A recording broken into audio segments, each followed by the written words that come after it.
What's up, Sports Talk Detroit? In this video, I'm going to talk to you about the Lions signing Josh Reynolds, re-signing, I guess you could say. He played about half the season with us last year. I'm going to tell you why that might be a bigger deal than you think. But first, let's just talk about what Josh Reynolds is. He's 6'3", 196 pounds. At least that's what he's listed at sportsreference.com. He's 27 years old, so he's still on the right side of 30. Heck, he's on the right side of 28. He's 27 days and 20 years old, which means he'll play his entire season next year at the age of 27, which is a big deal.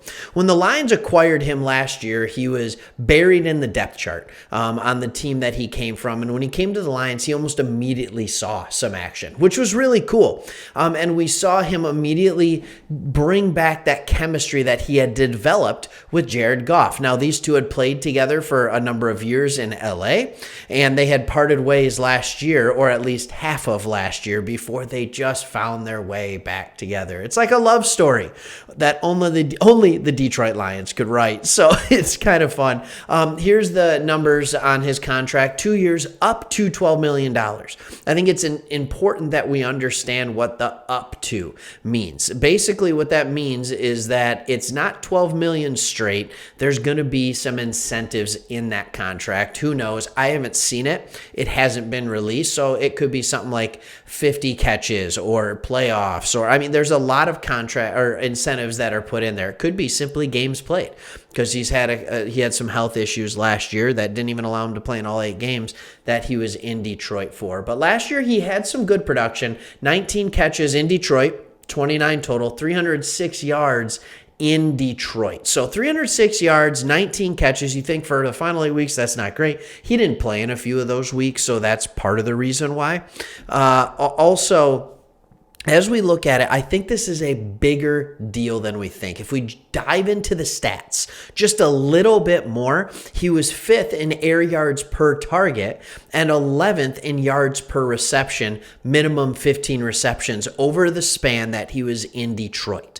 Now, you might be saying 5th, okay, that's good. 11th, well, that's not bad considering how many wide receivers regularly play in the NFL with 32 teams. He was 11th in yards per reception. That's a big deal. And what happened here is it changed the Lions offense. Now, you could say, well, this is when Dan Campbell started calling plays. Ben Johnson had a little more of an influence, but also it allowed the play calls to be different on this team, because you now have a guy who has length and speed that can stretch the defense, that can run longer routes, and can make a defense pay for not paying attention to him. I'm not saying he's phenomenal. I don't even know if he's necessarily worth $6 million a year, but he absolutely could prove it. We brought him here on a prove-it year, half a year, and he proved that he should be part of this team. I went back and I looked at his RAS, because we're looking at this for all of our people that we're trying to look at for the draft. So I was like, well, let's look at our RAS for Josh Reynolds. And when I looked at his RAS, he had an overall score of 9.1, which is absolutely not bad, right? It's in the green, which is what's important. He ran a 4.52 40-yard dash at the combine. He had a 10-foot broad jump, and he was great in his explosive grade. He was great as far as his jumping metrics, and that's what makes him a good downfield threat, because he can jump. He has a large catch radius. Everything else was in the good. His speed, his agility, even his size. Now, I know you're thinking, like 6'3", he has great size. Yeah, but he's a slender 6'3", which is why they probably are putting in a certain amount of snaps or games played into his contract, because he might have some durability issues because of that slender frame. All right, so here's what I said. It means more than you might think. And what it means more for is Jared Goff. The Lions, with this signing, to me, are doing one of two things.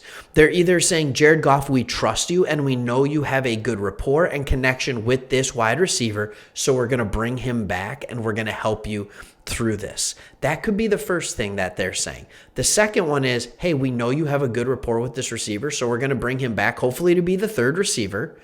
And if you still can't get the job done, we're going to have a problem. So it could mean one of two things for Goff. Personally, I think that just means that the Lions coaching staff is saying, hey, Jared Goff, we trust you to be the person who brings this team back to the promised land, not all by yourself, but we're going to get you weapons that you're comfortable with so that even deeper down the depth chart, you're going to have receivers in there that you trust that we can move the ball down the field with. This is not we signed this wide receiver to be our number one X receiver, phenomenal, but he's insurance in case your number one goes down. If you're drafting that receiver, he's someone who can fill in that spot while they develop. I mean, we saw that with Amon-Ra St. Brown. He got better and better and better as the season progressed.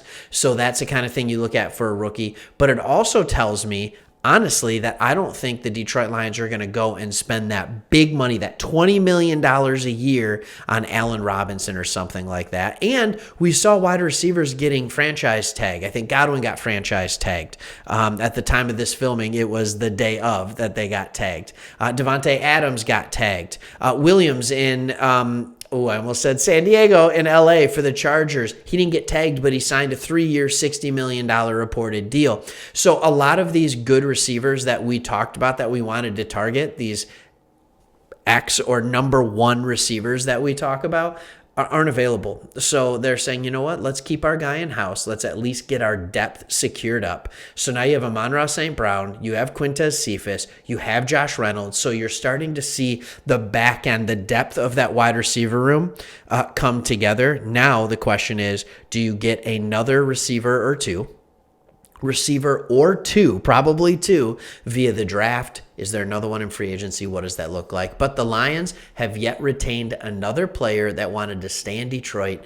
That is a good sign, and I'm excited to see it. Let me know, what do you think of the Josh Reynolds signing? Did we overpay? I don't know. Let me know what you think, but I know that I like the profile, and I know that I like what the offense started to look like after we signed him to the contract. Let me know what you think. Hey, if you haven't already, hit that subscribe button. That's just going to give you alerts on when our videos are out, and you know you want to stay up to date on all Lions and Pistons content, and that's what we talk about on this show. So if you haven't yet, hit that subscribe button or leave a comment below. We'd love to hear from you.